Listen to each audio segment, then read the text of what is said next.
salam sejahtera bagi Bapak, Ibu, dan saudara-saudari sekalian. Kita akan mendengarkan firman Tuhan. Sebelumnya mari kita berdoa. Bapa kami yang di surga, kami bersyukur atas segala penyertaan-Mu. Kami akan mendengarkan firman Tuhan yang disampaikan oleh hamba-Mu. Pimpinlah kami dengan terang Roh Kudus-Mu. Dalam nama Yesus Kristus kami berdoa. Amin. Firman Tuhan yang menyapa kita hari ini tertulis dalam Mazmur 31 ayat 8. Aku akan bersorak-sorak dan bersukacita karena kasih setiamu, sebab engkau telah menilik sengsaraku, telah memperhatikan kesesakan jiwaku. Demikianlah firman Tuhan bagi kita. Mazmur dalam perikop ini adalah doa yang dipanjatkan pada suatu situasi kesukaran besar. Namun bentuk-bentuk penggambaran akan penderitaan dan keterhinaan juga diiringi dengan ungkapan-ungkapan percaya dan antisipasi terhadap syukur. Ayat 21-24 khususnya mengekspresikan keyakinan penuh syukur, sehingga banyak kalangan mengasumsikan terjadi intervensi suatu pertanda atau nubuatan. Identitas si pemazmur sebagai seorang raja dapat terindikasikan oleh kedekatan hubungannya dengan Tuhan, yang menyatakan bahwa Tuhan adalah batu karang perlindungannya, bentengnya, kubu pertahanannya. Si pemazmur sedang mencari-cari rahmat malaikat serta kesetiaan Tuhan, ketulusan, kebenaran, dan kebaikannya. Ketika pemazmur dirongrong oleh sekawanan para musuh yang bermufakat melawan dirinya dan mengepung kotanya, mengelilinginya dengan ancaman. Namun, sebagai seorang tokoh representatif, ia melibatkan semua kaum beriman dan dengan gaya militer mengajak mereka untuk berteguh hati terhadap kesukaran yang mereka alami. Secara khusus dalam ayat 5-8 dipaparkan bahwa panjatan permohonannya kini didukung oleh berbagai pernyataan yang sangat kuat akan keimanannya dengan Tuhan. Jiwanya ia tempatkan ke dalam pemeliharaan Allah melalui tangannya. Ia sendiri tidak kuat menjaganya sehingga ia menyerahkannya ke dalam perlindungan, kepemimpinan, serta kepemilikan Allah yang mampu memeliharanya. Ayat 5b ini entah merupakan suatu ungkapan keyakinan bahwa di dalam mara bahaya saat ini Sang Tuhan yang setia akan menyelamatkan dirinya, atau dengan kalimat yang familiar yakni Engkau telah menebus aku.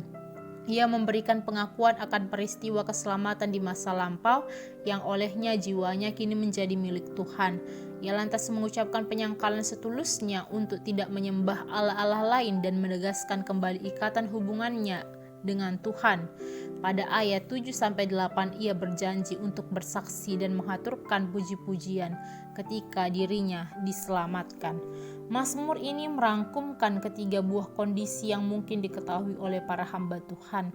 Kondisi yang pertama ialah penderitaan, dan hal ini memang sungguh merupakan suatu kesukaran sehingga hidup mereka sungguh sulit. Saat tenaga jasmani runtuh dan rasa keterisolasian serta rasa takut akan mereka yang berniat jahat menindih jiwa mereka. Namun secara misterius, di dalam diri si penderita diam-diam muncul suatu kewaspadaan akan kebaikan agung Tuhan. Mujizat-mujizat kasih setia yang datang laksana para malaikat penolong ke tengah kota yang sedang terkepung.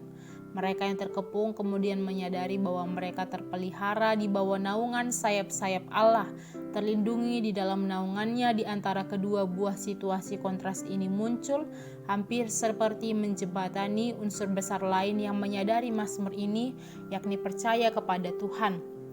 Dengan menolak berhala-berhala palsu, si pemazmur melihat hanya Tuhan sajalah yang menjadi batu karang pertahanannya, gembalanya yang setia, Allahnya. Ke dalam tangan Tuhan ia menyerahkan nyawanya, saat-saat hidupnya serta pengalaman-pengalaman hidupnya sehari-hari berada di dalam tangan Tuhan. Ia terselamatkan dari tangan para seteru dan mereka yang mengejar-ngejar dirinya, juga dari tangan sang musuh, sebab tangan Allah adalah maha kuasa. Demikianlah pemazmur berkata, aku akan bersorak-sorak dan bersukacita karena kasih setiamu, sebab engkau telah menilik sengsaraku, telah memperhatikan kesesakan jiwaku. Amin. Kita kembali berdoa. Bapa kami di surga, kami bersyukur atas segala kasih-Mu dalam hidup kami. Firman-Mu mengajarkan kami untuk tetap memuji Engkau dan bersukacita karena kasih setia-Mu. Mampukanlah kami mempedomani firman-Mu. Secara khusus kami berdoa untuk segala tugas, pekerjaan maupun pelayanan serta pembelajaran kami di hari ini. Kiranya Tuhan memberkati kami semua, memberikan hikmah dan kebijaksanaan.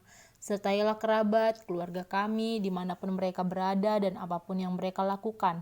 Sembuhkanlah jemaat-Mu yang sakit. Berkatilah jemaat-Mu yang berulang tahun. Ampunilah kami dari segala dosa kami agar kami layak menerima berkat Tuhan.